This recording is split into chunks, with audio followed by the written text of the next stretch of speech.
Chapter 22 is about organic chemistry. Organic chemistry studies the carbon-containing compounds. Definition of the organic compounds is given here in your textbook.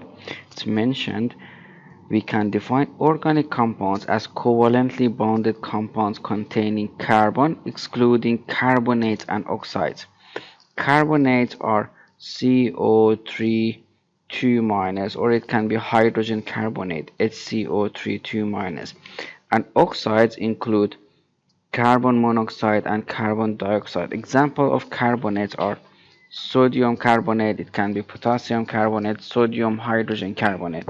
So the organic molecules are the molecules which contain the carbon except these ones, carbonates, carbon monoxide and carbon dioxide.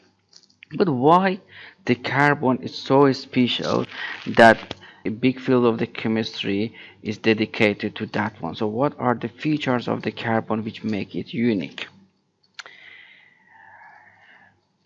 In the second paragraph, it says the diversity of organic compounds results from the uniqueness of the carbon's structure and bonding. So its structure and bonding is unique, but how?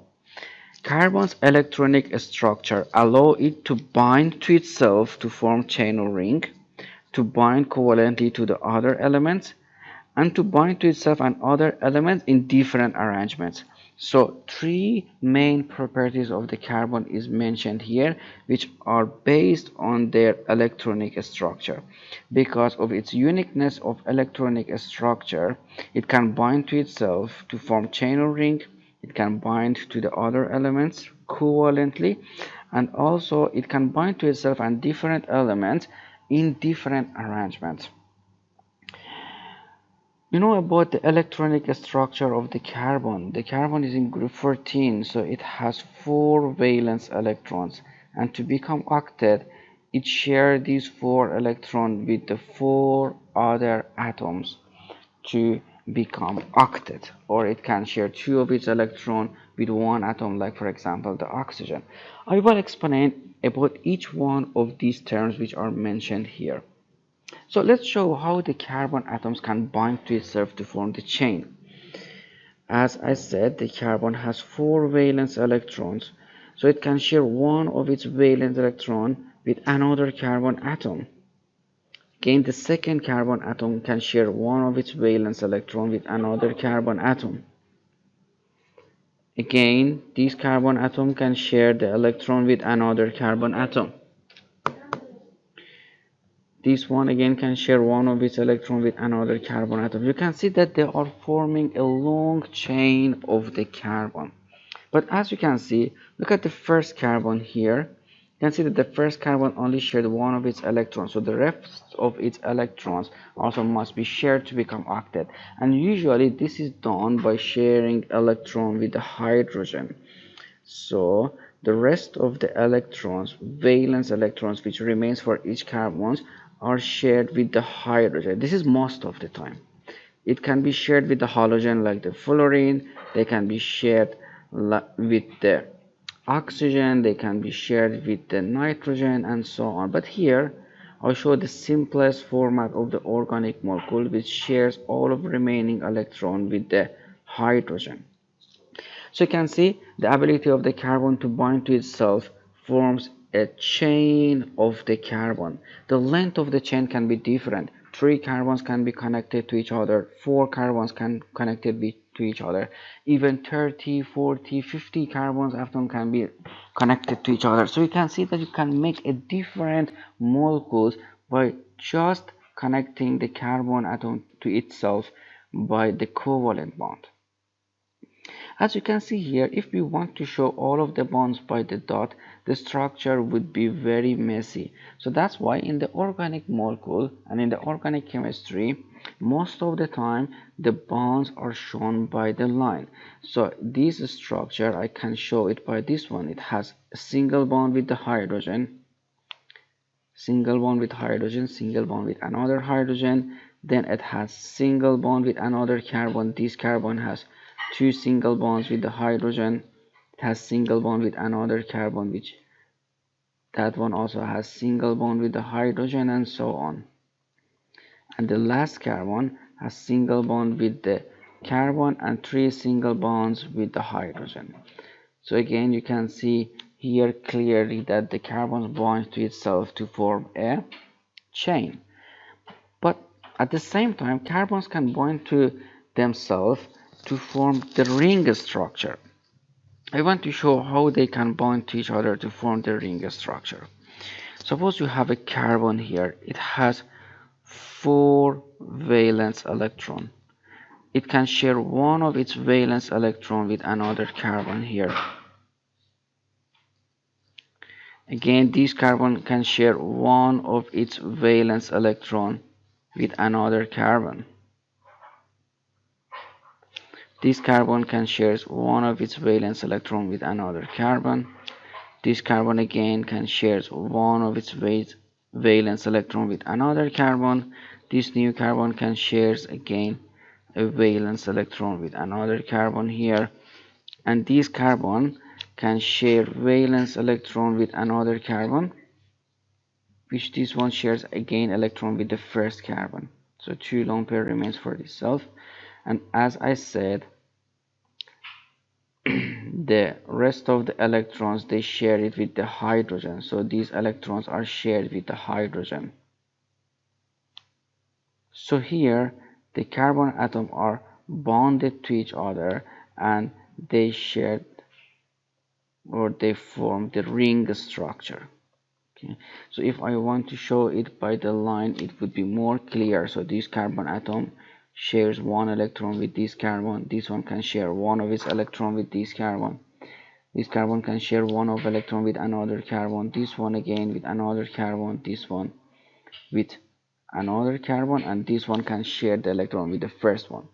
So for the first carbon that we have here, 2 of its electrons are shared, one here, one the other side, so 2 electron remains for itself, which shares with hydrogen.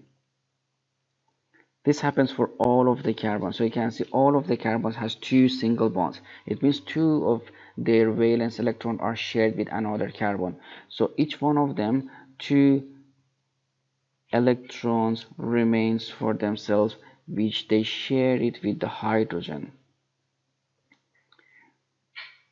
So this is an example of how the carbon atom can covalently bond to each other to form the ring structure. Again, the ring can have 5 members, it can have 6 members, it can have 7 members, so you can have different type of the organic molecules by forming the ring structure and by covalently bonding the carbon atom to themselves. Another properties of the carbons which we have mentioned is that the carbon atom not only can bind to itself, but it also can bind to other elements. For example, it can bind to fluorine. This carbon atom has 4 valence electrons. It can share the electron with another carbon. This one can share the electron with another carbon. But here, for example, instead of the bonding with the hydrogen, it can bond with the fluorine. This electron, instead of sharing with the hydrogen, it can be shared with the chlorine. Halogens has 7 valence electrons, so if they share one of their valence electron with the other atom, in this case the carbon, they become octet. So both chlorine and fluorines become octet.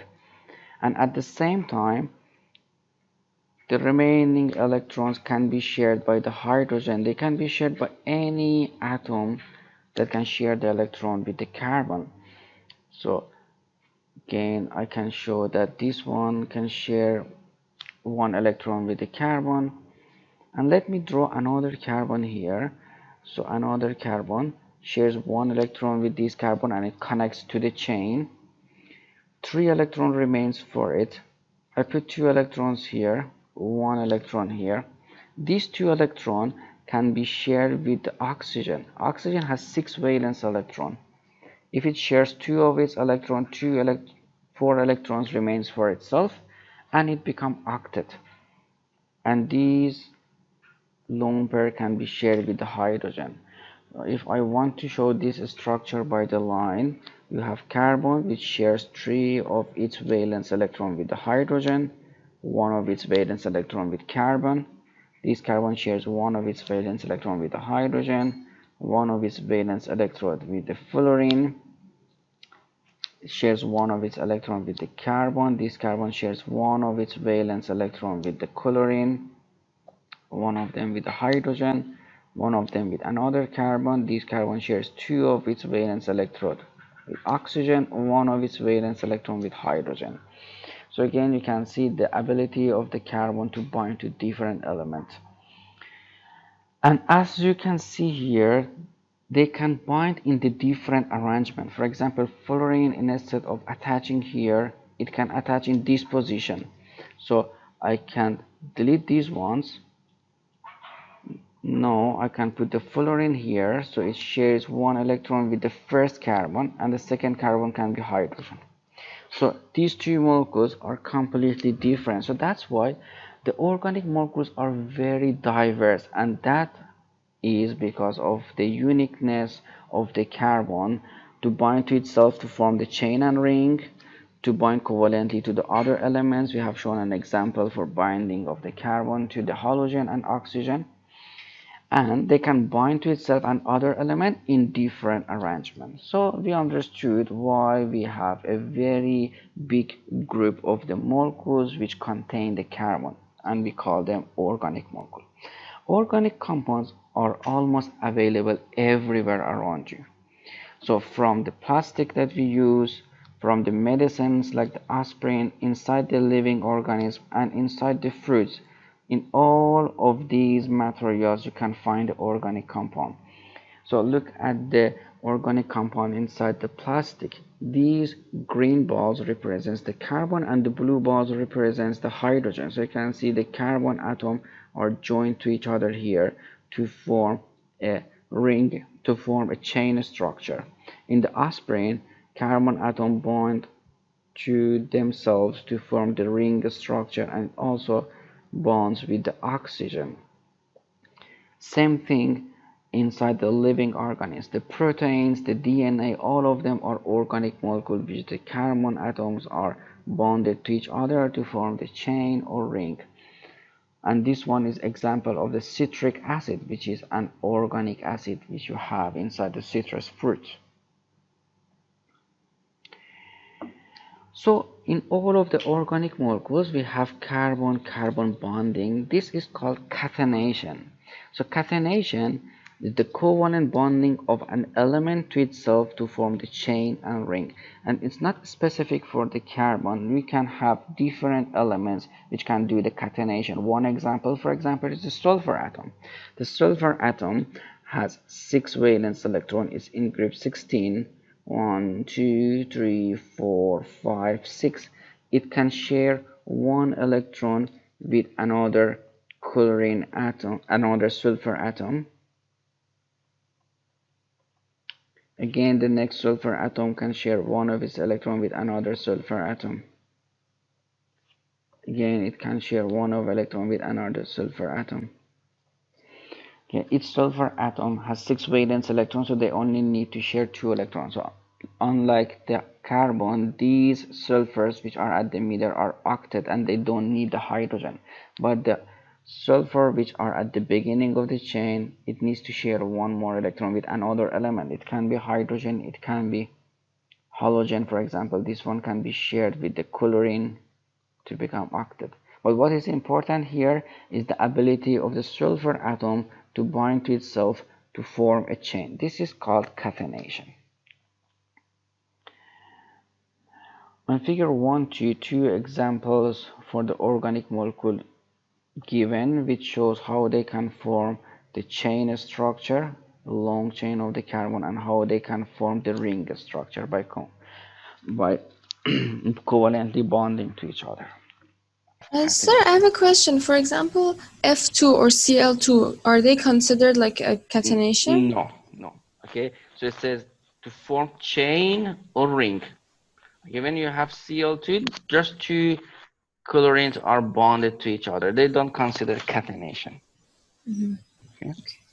Based on the atoms which are available in the organic molecules, we have different groups of the organic molecule, but the simplest group of the organic molecules are only composed of the carbon and hydrogen, and that's why we call them hydrocarbons. Hydrocarbons are composed of only carbon and hydrogen. They are the simplest organic compounds.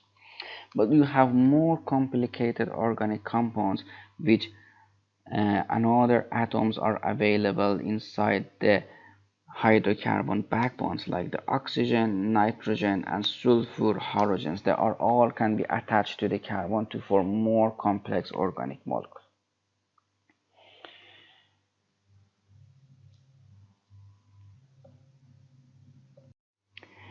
We said in the organic molecule, atoms can bind to each other in different arrangements.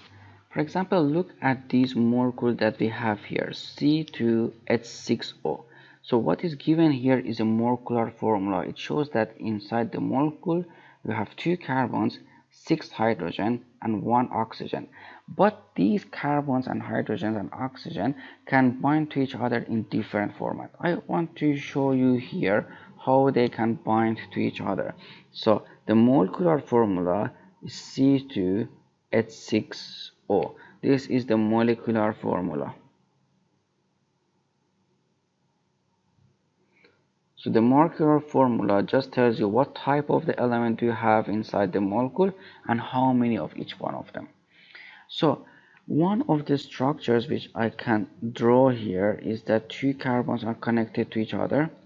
This carbon is connected to oxygen. First carbon atom needs 3 hydrogens to become octet.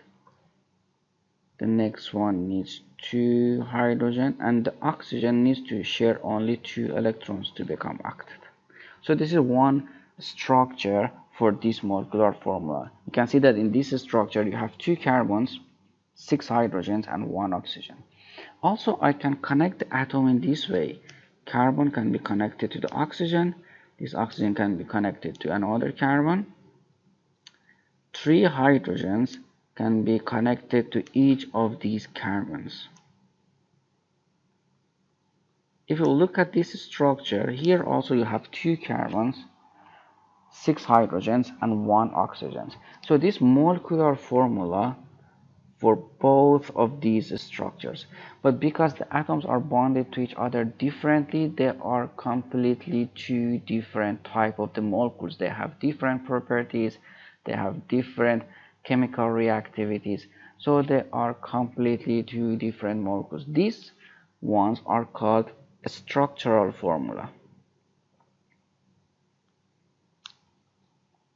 So in the structural formula, not only we can understand what type of the atom do we have, for example carbon, oxygen, and hydrogen, but also we can understand how they are connected to each other. So the structural formula gives us more information than molecular formula. And actually for the organic molecules, always a structural formula must be given, otherwise we don't know which one is the molecule that we are studying. Let's go back to your book. Okay, look at what is written here. It says compounds that have the same molecular formula but different structures are called isomers of each other.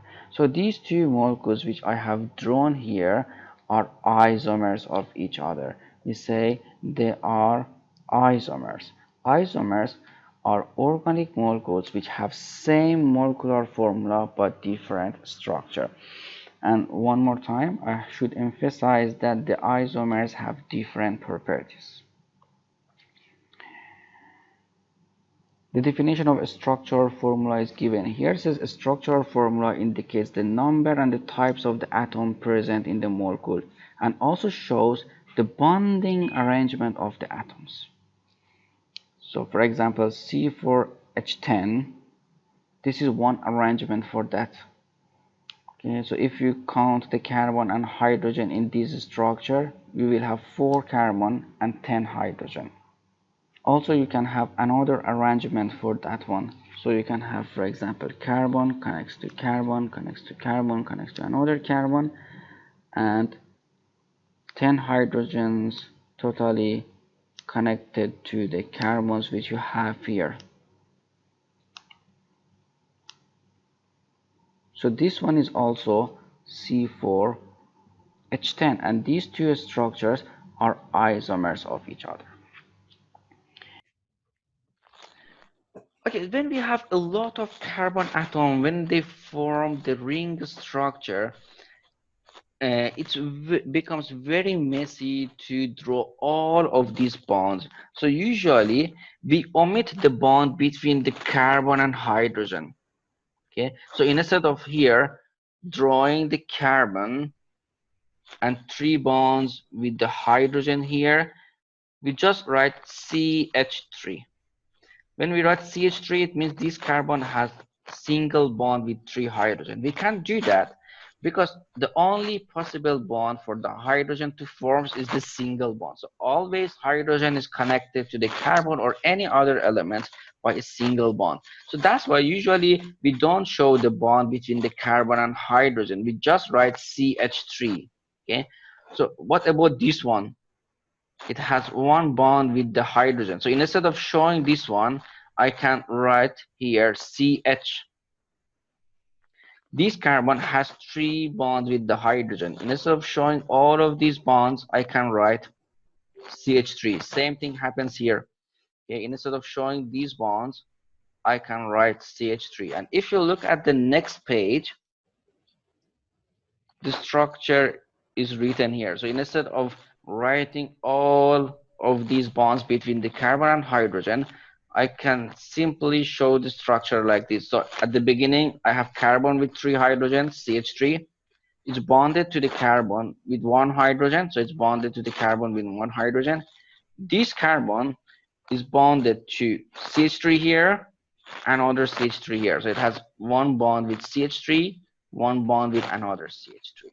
Okay, so what is shown here is called condensed structural formula. It shows how the atoms are bound to each other, but in the condensed format. This one, we call it uncondensed structural formula or full structural formula. So they are same, only in the condensed format, we don't show the bond between the carbon and hydrogen. And almost all of the examples that we have here are in condensed structural form. Okay. Now, one more time, let's look at these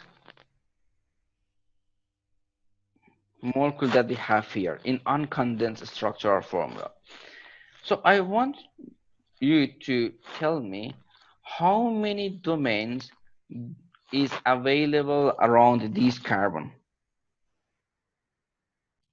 How many domains do you have there?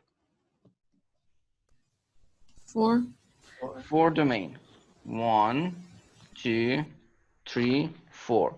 So what is hybridization around this carbon? SP3. Exactly, SP3. And for the SP3, you don't have any lone pair, so electronic geometry and molecular geometry are the same. So what is the structure of them? Tetrahedral. Yeah, it's tetrahedral. And what is the bond angle in the tetrahedral? 109.5. 109.5. But what is shown here is 90 degrees. Okay, so that's why it's written here. Remember that the structural formula does not actually shows the 3-dimensional shape of the molecules. Okay, so here we just write them in 90 degrees, but you must know that it doesn't show the real geometry. So in the structural formula, it doesn't show the real geometry of the molecule, okay, the bond angles and all of these stuff. So if you want to show 3-dimensional structure, you can use these 2 models. Okay, so this one is called ball and stick model.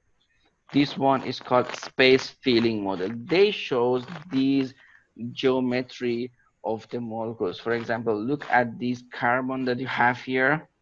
As you said, they have 4 domains, so it has tetrahedral structure. Its tetrahedral structure is shown here.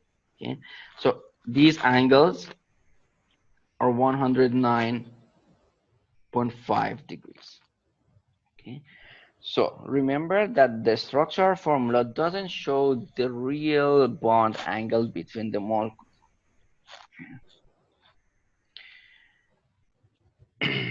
Okay, so let's move and talk about the isomers a little bit. We say the isomers are the organic molecules which have same molecular formula but different arrangement of the atoms. We can have different type of the isomers. The first type of the isomers, we call them structural isomers. Look at the definition of them. It's also called constitutional isomers, another name for a structural isomers. Are isomers in which the atoms are bonded together in different order. So the example that we have drawn is for C4H10. Here, 4 carbon atoms are bound to each other to form a chain of the carbon with the 4 carbons in it. In this arrangement, you have 3 carbon and 1 branch. Okay? So you can see the arrangement is different in these two. This type we call them structural isomers. Okay? And as I have told you, different arrangement results in the different properties, although their molecular formula are the same. The first one, we call it butane. In the next section, we talked about the naming of them. The second one is called 2-methylpropane. It's just the name of them. So look at the melting point, boiling point, and the density of each one of them. The melting point of the butane is negative 138. For 2-methylpropane is negative 159. The melting point. The boiling point for butane is almost 0, negative 0.5. For 2-methylpropane is negative 11. The density of the butane is 0.57. For 2-methylpropane, the density is 0.54. So you can see their properties are different from each other. So that's why it's written here, structural isomers can have different properties. So they can have different boiling point, different melting point, and different densities. So there are 2 completely different compounds. That's why they have 2 different names for each one of them. Okay. The second type of the isomers, we call them geometric isomers. So look at the definition for geometric isomers. The geometric isomers are isomers in which the order of the atoms bonding is same. So you have same order for bonding atoms. So what's the difference between them? But the arrangement of the atom in the space is different. So look at these two. Who can tell me what is the molecular formula for them?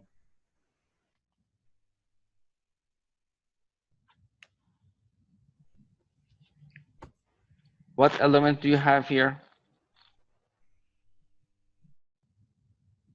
You have carbon. Chlorine and hydrogen. You have chlorine and hydrogen. How many of each one of them? 2. Yeah, so the formula is C2H2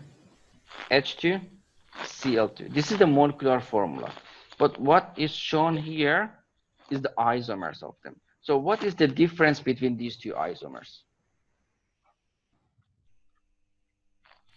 Well, for the first one on the top, both chlorines are at the same side, but in the other one, they're different sides. Yeah, one is at the top, one is at the bottom. bottom. So it says the order which atom bind is the same. So what does it mean the order is the same? Look at the carbon at the left side. Okay, what is bonded to that? A chlorine, hydrogen, and it has double bond with the carbon. And also look at the chlorine at the left for the molecule at the right. What is bonded to that? Chlorine, hydrogen, and other carbon. So nothing has changed, the same order of the bonding. Now look at the carbon at the right side for each molecule. This one is also bonded to chlorine, hydrogen, and double bond with the carbon. Same thing you have for the carbon in the molecule at the right side. This chlorine is bound, this carbon is bonded to the chlorine, hydrogen, and the carbon. So the order of the atom bonding is the same for both of them. But what is different? Arrangement of the atom in the space is different. So in the left one, which we call it Cis structure, the 2 chlorines in the space are at the same side. But for the molecule which is written at the right, and we call it trans, the 2 chlorine are at the opposite side. So how the atoms are bound to each other is the same, but how they are relative to each other in the space is different. These are called geometric isomers. The geometric isomers also have different properties. Their properties are different from each other. So in the geometric isomers, you have only when you have a double bond. If you have the single bond, you don't have the geometric isomers. The two sides of the double bonds, the carbon have two bonds. Okay? So when you have the double bond, the carbon forms two bonds with the other elements. Okay? So if the groups we have the same structure or the same groups are at the same side, we call it cis structure. If the same group are at the opposite side, we call it trans structure. Okay. So look at these two molecules which are shown here. Okay. So here you have the double bond, and here also you have the double bond in both of them. And the carbons which have double bond is bonded to two other groups, each one of them. But at the top, the two hydrogen groups are at the same side, so that's why we call it cis. At the bottom, the two hydrogen are at the opposite side. So we say this is the trans. Okay? But how the atoms are joined to each other is exactly the same. So look, for example, you have CH3, CH2, carbon, double bond, carbon, CH2, 9, CH2, and the rest of the molecule. You have exactly the same arrangement of the bond here. You have CH3, CH2 is bonded to carbon, double bond, carbon, CH2, 9, CH2, and the rest of the molecule. So the arrangement of the atom is not different, but how they are in the space relative to each other is different. These are called geometric isomers. The geometric isomers also, they have different properties. The different properties can be very small or they can be very large difference. Okay, it depends on the type of the bonding in the